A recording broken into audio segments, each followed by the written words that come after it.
लड़का कभी एक लड़की को नहीं समझ सकता और एक लड़की एक लड़के को पूरी तरह कभी नहीं समझ सकती। मैंने इस जिंदगी में इन दोनों जिंदगियों को समझा नहीं, एक्सपीरियंस किया है।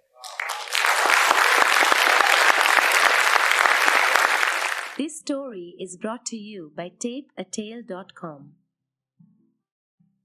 मेरा नाम ब्रूना फ्री स्पिरिट है और मैं एक ट्रांस वुमेन हूँ और एक टैटू आर्टिस्ट हूँ। आज मैं आपके साथ अपनी जर्नी, अपनी स्टोरी शेयर करने आई हूँ, जो कि मुझे लगता है कि बहुत इंटरेस्टिंग है। एक आम आदमी की जो जिंदगी होती है उससे काफी अलग है। मेरी जिंदगी में कुछ अलग ही प्रॉब्लम्स आती हैं, कुछ अलग ही स्ट्रगल्स भगवान ने लाकर रखे हुए हैं, मगर मेरी सारी जो स्टोरी है वो ऑप्टिमिज्म के ऊपर है। कैसे मेरी जिंदगी में क्या क्या स्ट्रगल्स आए, लेकिन हमेशा ऑप्टिमिज्म को आगे रखते हुए मैं उसको और आगे बढ़ती रही अपनी लाइफ में। स्टार्ट करते हैं मेरे बचपन से। हर ट्रांस वुमेन की तरह बचपन में मेरा भी मन करता था कि मैं लड़कियों के कपड़े पहनूं और मेरी मॉम के कपड़े पहनने के सिवा मेरे पास और कोई चारा नहीं था। जब भी घर पे कोई नहीं होता था, जब भी सब सो रहे होते थे तो चुपचाप मैं अपनी मॉम के कपड़े पहनकर देखती थी। एक अकेले रूम में जहाँ कोई नहीं है, जहाँ एक शीशा भी नहीं है जहाँ मैं अपने आप को देख सकूं, जहाँ कोई इंस्टाग्राम, कोई सोशल मीडिया नहीं है जहाँ मेरी पिक्चर्स देखकर कोई लाइक करे, कोई कमेंट करे। वो एक रूम है, मेरे पास मेरी मॉम के कपड़े हैं और मैं अकेली हूँ। वो कपड़े पहनकर मुझे एक ऐसी फीलिंग आती थी, मुझे कपड़े पहन के इतना मजा आता था कि वो फीलिंग को मैं बयां भी नहीं कर सकती हूँ। मुझे उस वक्त पता नहीं था कि ये फीलिंग क्या है, ये मुझे क्यों होता है, बट मुझे बहुत मजा आता था उस अकेले रूम में एक लड़की के कपड़े पहनकर एक लड़की की तरह जिंदगी जीने के लिए। जैसे जैसे बड़ी हुई पता चला कि ये तो एक टैबू है, सोसाइटी में अलाउड नहीं है, ऐसा करना बहुत बुरा माना जाता है। बात करें 90s की, 2000s की, जब LGBT के नाम पर किसी को कोई नॉलेज नहीं थी। मुझे खुद अपनी जिंदगी में LGBT के बारे में कोई नॉलेज नहीं थी, बट जैसे जैसे धीरे धीरे बचपन कटा मुझे ये बात पता चल गई कि सोसाइटी इस चीज को एक्सेप्ट नहीं करेगी। ऑप्टिमिज्म है लाइफ में, तो मैंने सोचा कि ठीक है, इसको छोड़ते हैं और अपनी लाइफ एक लड़के की तरह जीते हैं। क्या प्रॉब्लम है? मैंने अपनी लाइफ एक लड़के की तरह जी है। अपनी जिंदगी में 23 साल तक मैंने हर वो काम किया है जो एक लड़का करता है। बिल्कुल वैसी एक सेम मेरी लाइफ थी जो एक लड़के की होती है। वही सारी आवारागर्दी, वही सारी मैस्कुलिनिटी, अपनी मैस्कुलिनिटी की हाईएस्ट ट्रिप को मैंने 23 साल की उम्र तक जिया। मैंने वो हर काम किया जो एक लड़का करता है और अपनी इस पार्ट को भूल गई, क्योंकि मुझे पता था कि सोसाइटी में ये अलाउड ही नहीं है। 23 साल के बाद मेरी जिंदगी में एक टर्न आया। मेरे डैड बहुत स्ट्रिक्ट थे एंड मुझे पता था कि वो कभी इस चीज को एक्सेप्ट नहीं कर सकते हैं। 23 साल की उम्र में उनकी डेथ हो गई और ये एक बहुत सैड पार्ट था मेरी लाइफ का, हमारी फैमिली के लिए और मेरे लिए। बट मुझे एक रे ऑफ होप दिखी। मुझे लगा कि अब डैड नहीं है और शायद अब वो पुराना सपना, शायद अब वो बचपन का वो हसीन पल जो मैं उस रूम में बिता पाती थी, शायद अब वो मैं दोबारा स्टार्ट कर सकूं। मुझे लगा मॉम थोड़ी कूल है, समझ जाएंगी, मेरा एक छोटा भाई है वो समझ जाएगा। अब डैड नहीं है तो शायद अब मुझे अपनी जिंदगी को अच्छे से जीना चाहिए। मैंने फुल तैयारी कर ली कि अब मैं एक लड़की बनूंगी।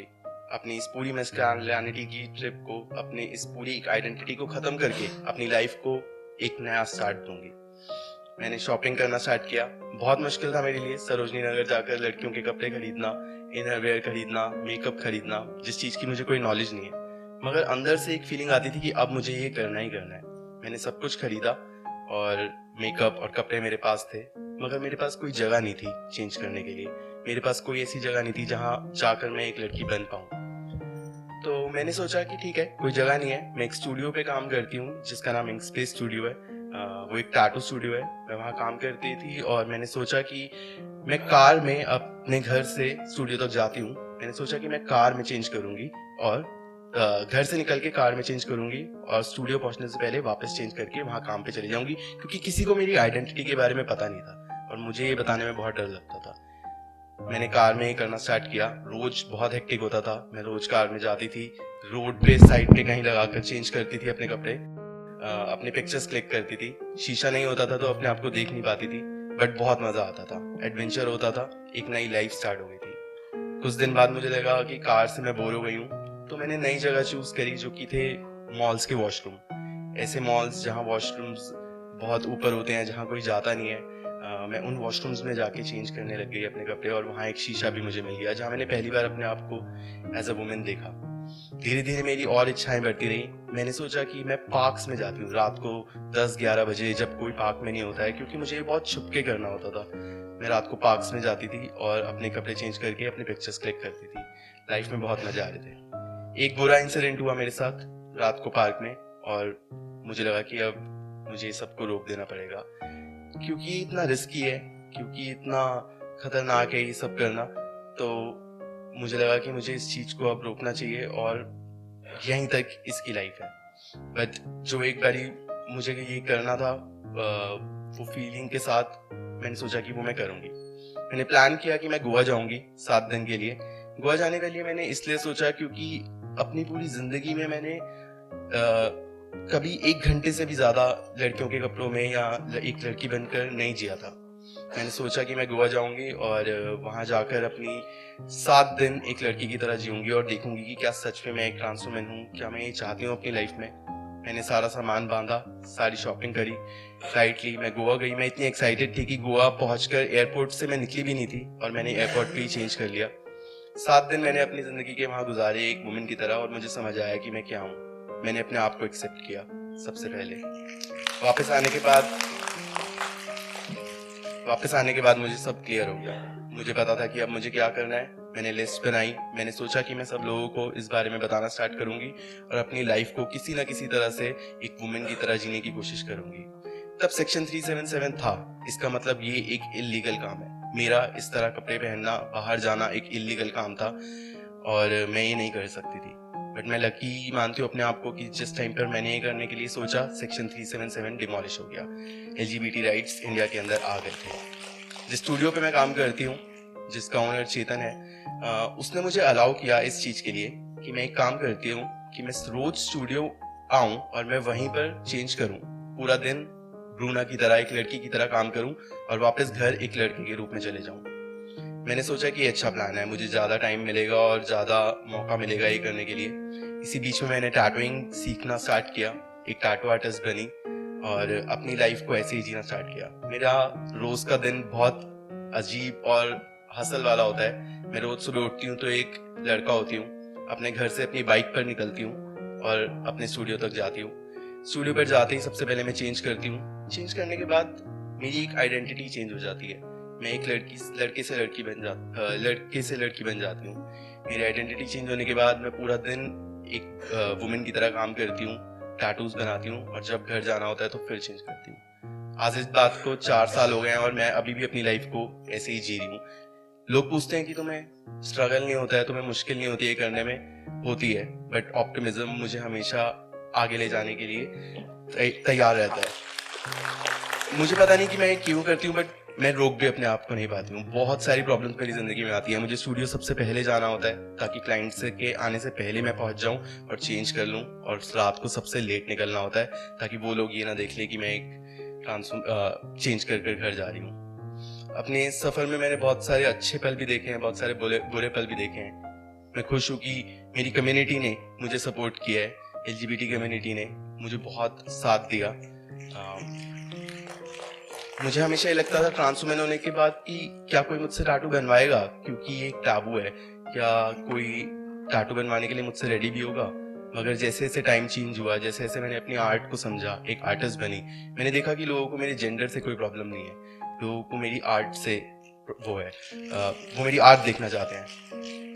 वो करते करते मैं एक टैटू आर्टिस्ट बनी। आज मैं एक सक्सेसफुल टैटू आर्टिस्ट हूँ, एक प्राउड ट्रांस वुमेन हूँ।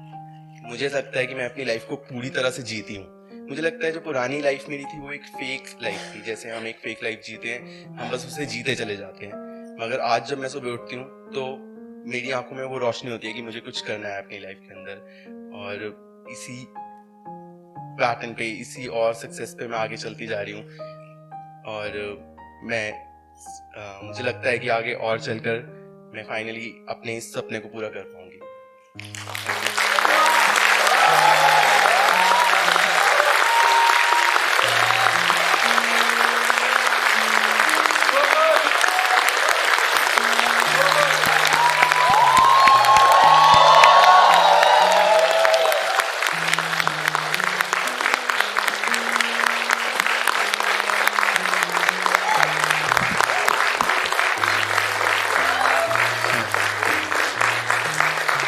मैसेज यही है, प्रॉब्लम्स बहुत सारी लाइफ में आएंगी।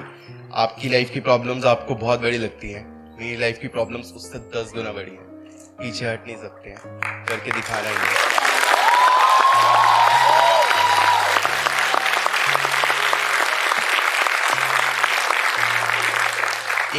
एक लड़का कभी एक लड़की को नहीं समझ सकता, और एक लड़की एक लड़के को पूरी तरह कभी नहीं समझ सकती। मैंने इस जिंदगी में इन दोनों जिंदगियों को समझा नहीं, एक्सपीरियंस किया है।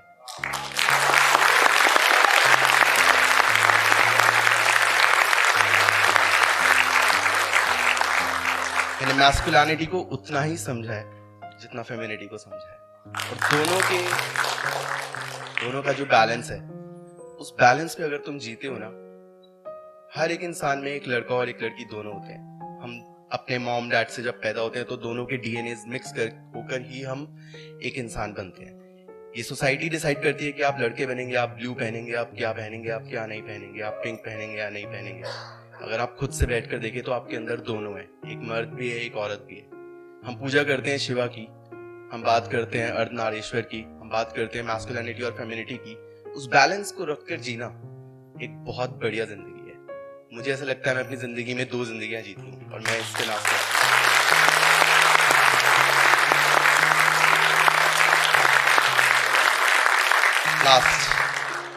लास्ट चीज, आज तक ट्रांस वुमेन को बुरा माना गया है, आज तक ट्रांस वुमेन को टैबू माना गया है कि ट्रांस वुमेन होना एक बुरी चीज है। I think it's a gift.